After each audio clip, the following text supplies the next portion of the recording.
Христианские притчи. Наследие святых отцов. Вера в чудеса.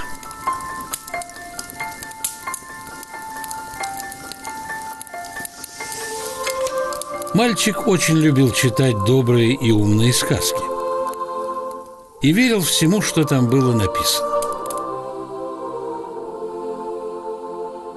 Поэтому он искал чудеса и в жизни, но не мог найти в ней ничего такого, что было бы похоже на его любимые сказки. Чувствуя некоторое разочарование от своих поисков, он спросил маму, правильно ли то, что он верит в чудеса?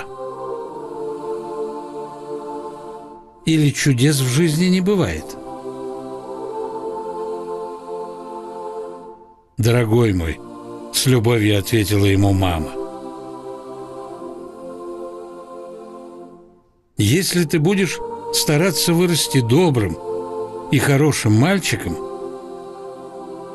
то все сказки в твоей жизни сбудутся.